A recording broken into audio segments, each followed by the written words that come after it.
The day I discovered my grandfather's will had been altered, I was standing in the lobby of Mercer Publishing, watching as my debut novel climbed to number 3 on the digital bestseller board. My phone vibrated with a text from my brother Nathan. "We need to talk. Now." I ignored it, savoring this moment I'd worked toward for a decade. The second text was more urgent. "It's about Grandpa's estate. Pierce and Associates just called." I should have known something was wrong from the tension in Nathan's voice when I finally called him back. My grandfather, Edward Reynolds, founder of Reynolds Literary Empire, had passed away 3 weeks earlier at the age of 82. The legendary publisher had built his company from a small printing press in his garage to one of the most respected names in literature, and now, apparently, there was an issue with his will. "They're saying Grandpa changed it," Nathan said, his words clipped and precise as always. "2 months ago, he left you 49% of Reynolds Literary." "What?" I gripped my phone tighter, stepping away from the celebrating publishing staff. "That's not possible. We were each supposed to get 25%, with the remaining 50 going to the board." "Well, clearly he changed his mind," Nathan replied, that familiar edge of bitterness creeping into his tone. "The lawyer wants us both in his office tomorrow at 9. I could almost see my brother, tall and imposing in one of his expensive suits, pacing his corner office with its view of the Manhattan skyline. Nathan had been groomed since childhood to take over Reynolds Literary. As the oldest grandchild and only grandson, it had been assumed by everyone, including Nathan, that he would eventually run the company. I had chosen a different path, determined to make it as an author without trading on the family name. I'd even publish under a pseudonym. "I'll be there," I said, already dreading the confrontation. The next morning, Pierce and Associates occupied the entire 32nd floor of a gleaming skyscraper. Nathan was already there when I arrived, sitting stiffly in the reception area. He barely acknowledged me with a curt nod, his eyes fixed on his phone. "Olivia," he said by way of greeting, not looking up. "Nathan." We'd never been close, despite our mother's best efforts. The 10-year age gap meant that by the time I was forming coherent sentences, Nathan was already interning at Reynolds. While I'd spent my childhood with my nose in books, dreaming up stories, Nathan had been learning profit margins and acquisition strategies at our grandfather's knee. Mr. Pierce ushered us into a spacious conference room with floor-to-ceiling windows. "Thank you both for coming," he said, shuffling through documents on the polished table. "As I mentioned to Nathan yesterday, your grandfather made some significant changes to his will shortly before his passing." He slid copies of the document across the table to each of us. I skimmed through the legal jargon until I reached the relevant section. "To my granddaughter, Olivia Grace Reynolds, I bequeath 49% of voting shares in Reynolds Literary Empire, with the express hope that she will bring her creative vision to the company that has long been the cornerstone of our family legacy." Nathan's inheritance remained at 25%, with the remaining 26% divided among longtime board members. "This is outrageous," Nathan said, his voice dangerously calm. "There must be some mistake. My grandfather would never have done this."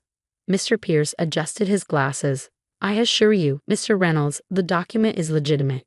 Your grandfather was of sound mind when he made these changes." "Was he?" Nathan turned to me, eyes narrowed. "What did you say to him, Olivia? How did you convince him to betray everything he built?" "I didn't know anything about this," I said, genuinely shocked. "I haven't even spoken to Grandpa about the company in years." "Right?" Nathan scoffed. "You were too busy playing at being a writer, pretending you weren't a Reynolds." His words stung, but they weren't entirely unfair. I had deliberately distanced myself from the family business, determined to succeed or fail on my own merits. "If I may," Mr. Pierce interjected, "there is a letter your grandfather left to be read in this event." He withdrew an envelope from his briefcase, breaking the seal with a silver letter opener. "My dear grandchildren," he began reading, "if you're hearing this, then the changes I've made to my will have come as a surprise, particularly to you, Nathan. This decision was not made lightly or hastily, but after careful consideration of the future of Reynolds Literary. Nathan, you have fulfilled every expectation I ever had for you in terms of business acumen. You understand the financial and operational aspects of publishing better than many industry veterans twice your age. But Reynolds Literary was never just a business to me. It was built on a passion for stories, for the written word, for ideas that challenge and transform. Olivia, your recent manuscript, yes, I knew E.L. Michaels was you, reminded me of why I started this company in the first place. Your gift for storytelling, your understanding of what moves readers. These are qualities that Reynolds Literary needs if it is to remain relevant in an industry that changes more rapidly each year. I am not choosing one of you over the other. I am giving Reynolds Literary what it needs, both of you working together, combining business savvy with creative vision. I have arranged matters to ensure that major decisions require both your approvals, making you true partners in this endeavor. Please do not view this as my final judgment on either of your worth, but rather as my last attempt to secure the future of something I've loved all my life. All my affection, Edward Reynolds. There was silence when Mr. Pierce finished reading. I stared at the table, stunned. Nathan had gone completely still. "This is ridiculous," he finally said, standing so abruptly his chair nearly toppled backward. "I'm contesting the will. My grandfather was clearly not in his right mind." "That is your prerogative, Mr. Reynolds," Pierce said calmly, "but I should inform you that your grandfather anticipated this reaction. He underwent 2 separate mental competency evaluations before making these changes and had the signing witnessed by 3 independent parties, including 2 physicians. It would be extremely difficult to successfully challenge this will." Nathan looked stricken. He turned to me, and for the first time in years, I could read his expression perfectly: betrayal. "Nathan," I started, but he cut me off with a sharp gesture. "Don't," he said. "Just don't." He gathered his copy of the will and left without another word. The next few days passed in a blur of legal meetings and introductions to the Reynolds Literary Board of Directors, most of whom regarded me with barely concealed skepticism. I couldn't blame them. I was an outsider, the granddaughter who had deliberately chosen a different path, now suddenly holding the largest stake in the company. Nathan avoided me entirely, communicating only through his assistant or lawyers. The company continued to function, but the tension was palpable. Longtime employees whispered in hallways, taking sides in a battle I hadn't asked for. A week after the reading of the will, I finally worked up the courage to visit my grandfather's office, still untouched since his passing. It was a magnificent space, wood-paneled and lined with first editions of books he had published over his 60-year career. I sat in his leather chair, running my fingers over the worn desk blotter, trying to understand what he had been thinking. Something caught my eye, a small key taped to the underside of the desk drawer with my name written on the tape in my grandfather's distinctive handwriting. The key fit a locked drawer in his credenza, which contained a single item: a leather-bound journal. Inside were my grandfather's thoughts on books and authors he'd worked with, business decisions, family matters. The most recent entries detailed his concerns about Reynolds Literary, about how the company had gradually shifted from its original mission of publishing groundbreaking literature to focusing primarily on guaranteed commercial successes. One passage in particular made my heart skip. Watched Nathan present the quarterly strategy today. Brilliant analysis, stellar projections. Everything a CEO should deliver. Yet something was missing, that spark of genuine passion for what these books contain, not just what they can earn. Later received Olivia's manuscript through the general submission portal. She doesn't know I've always kept an eye on her literary career. Stayed up all night reading. It has flaws, certainly, but also that rare quality that makes you forget you're reading words on a page. It reminded me of why I started this company. Perhaps I've been nurturing the wrong successor all these years, or perhaps I've been thinking too narrowly about what Reynolds needs. I read through pages of his internal debate, his concern for Nathan's feelings balanced against his worries for the company's soul. The final entry was dated just 3 days before he changed his will. Had Reynolds been merely a financial enterprise, Nathan would be the perfect heir. Had it been purely a creative endeavor, perhaps Olivia. But it has always been both, and separating those aspects has never worked. The solution seems obvious now. They need each other, just as this business has always needed both commerce and art to survive. Nathan will resist. He sees compromise as weakness. Olivia may doubt herself. She's avoided responsibility in the family company for so long. But together, they might just create something greater than I ever could. Sometimes the wisest choice isn't choosing at all, but finding a way for opposing forces to strengthen rather than destroy each other. I closed the journal, my eyes stinging. My grandfather had seen something I had missed. that running from my family legacy wasn't the same as forging my own path. That evening, I did something I should have done days earlier. I drove to Nathan's apartment and took him home. He looked surprised to see me when I opened the door, then immediately guarded. "What do you want, Olivia?" 5 minutes of your time, I said, holding up my grandfather's hand. "Please."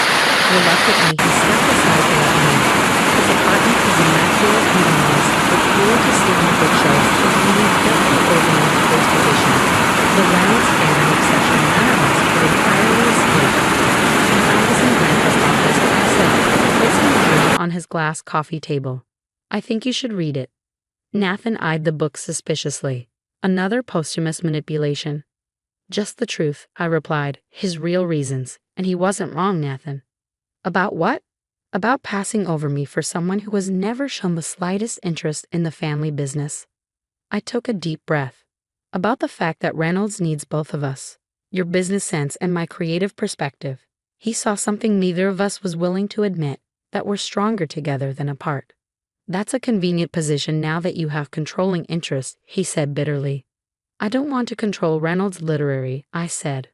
"I want to help restore its balance. When was the last time we published something truly groundbreaking, Nathan? Something that wasn't a guaranteed commercial success, but might actually change readers' lives." A flicker of something, recognition, perhaps, crossed his face. "Read the journal," I said, moving toward the door. "Then, if you want to talk about the future of Reynolds, call me. If you still want to contest the will, well, that's your choice.